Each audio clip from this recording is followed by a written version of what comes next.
Selamat malam, Assalamualaikum warahmatullahi wabarakatuh.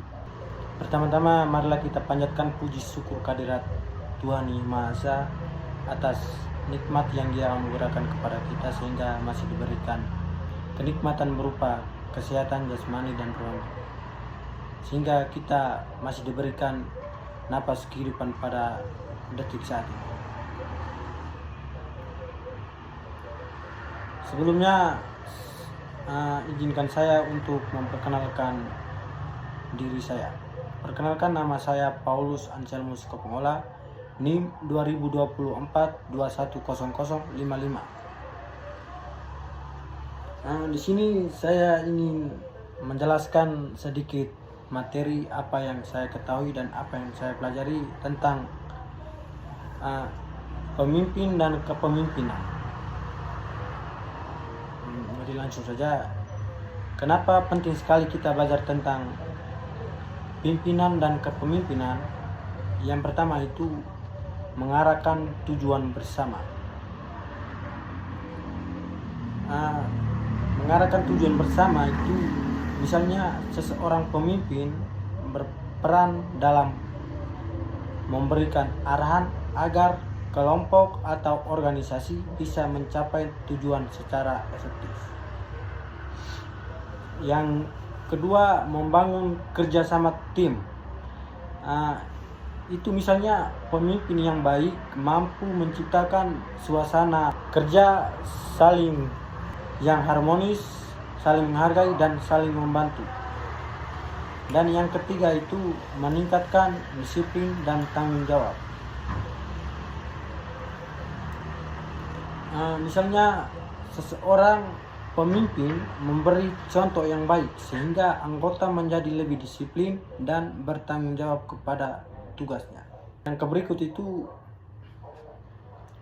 pengertian pimpinan dan kepemimpinan itu memiliki dua yang berbeda ya kawan-kawan.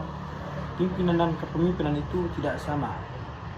Mereka memiliki atau mempunyai pengertian yang berbeda secara mendasar. Jadi pimpinan itu misalnya pimpinan adalah seseorang yang memiliki wewenang untuk mengarahkan, pemimpin dan mempengaruhi orang lain dalam suatu organisasi atau gerakan agar tujuan bersama dapat tercapai. Contohnya kepala sekolah, manajer, direktur.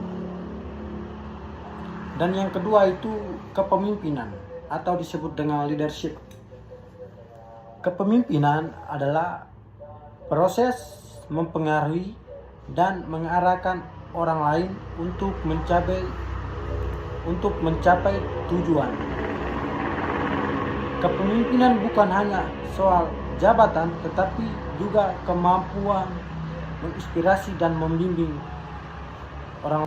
Yang berikut itu pimpinan dan kepemimpinan itu memiliki ciri-ciri yang baik. Ciri-ciri pemimpin yang baik itu ada 6 kawan-kawan. Yang pertama itu memiliki visi dan misi yang jelas. Dan yang kedua, jujur dan bertanggung jawab. Yang ketiga, mampu berkomunikasi dengan baik. Yang berikut, adil dan bijaksana. Dan yang berikutnya itu mampu mengambil keputusan. Yang kedua, gaya kepemimpinan atau leadership style. Yang pertama itu otoriter. Otoriter adalah pemimpin yang memegang kendali penuh, keputusan diambil sepihak. Yang kedua, demokratis. Demokratis adalah pemimpin melibatkan anggota tim dalam pengambilan. Yang berikut, laissez-faire adalah pemimpin memberi kebebasan penuh kepada bawahannya. Yang keempat, transformasional adalah pemimpin memberi motivasi dan menginspirasi perubahan positif. Yang terakhir, transisional adalah pemimpin fokus pada imbalan dan hukum untuk kinerja. Yang berikut itu fungsi dari kepemimpinan.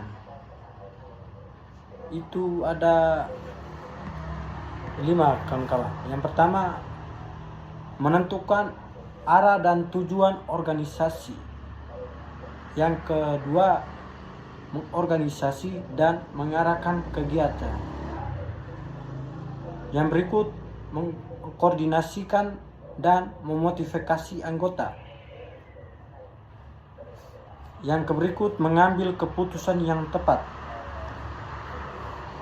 Dan yang terakhir, menjadi penghubung antara pemimpin atas dan bawahannya. Pentingnya kepemimpinan itu dia menjelaskan, tanpa kepemimpinan yang efektif, organisasi bisa kehilangan arah, tidak efisien, dan mengalami konflik internal. Kepemimpinan yang baik menciptakan lingkungan kerja yang produktif dan harmonis. Dan di sini saya mau mengambil kesimpulan dari materi apa yang saya ketahui dan apa yang saya pelajari tadi tentang pimpinan dan kepemimpinan. Kesimpulannya begini, kawan-kawan.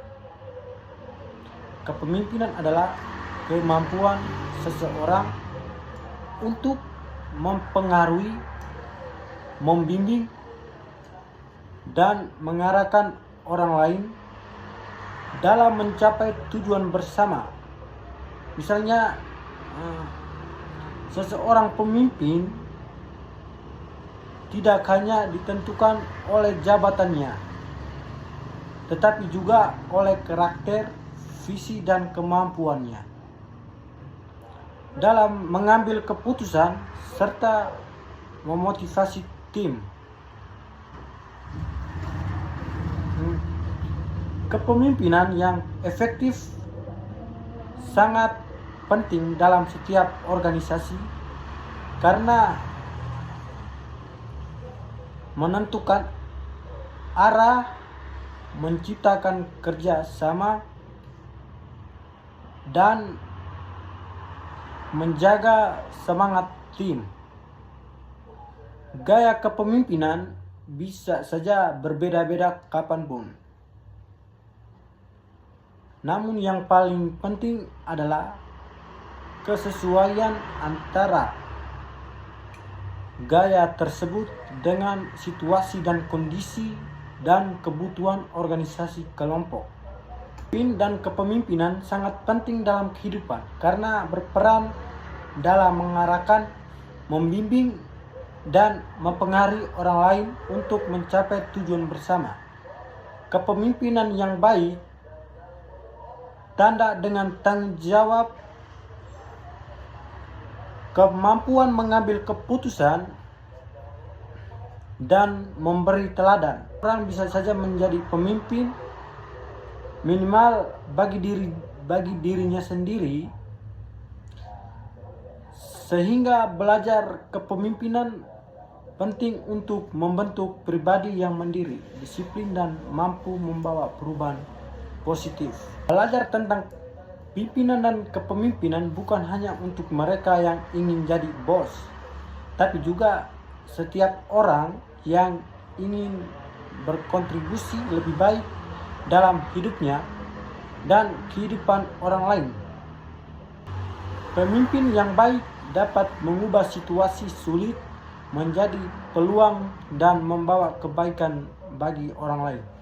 Dari apa yang saya ketahui dan apa yang saya pelajari, kurang dan lebihnya mohon dimaafkan. Terima kasih. Assalamualaikum warahmatullahi wabarakatuh. Selamat malam.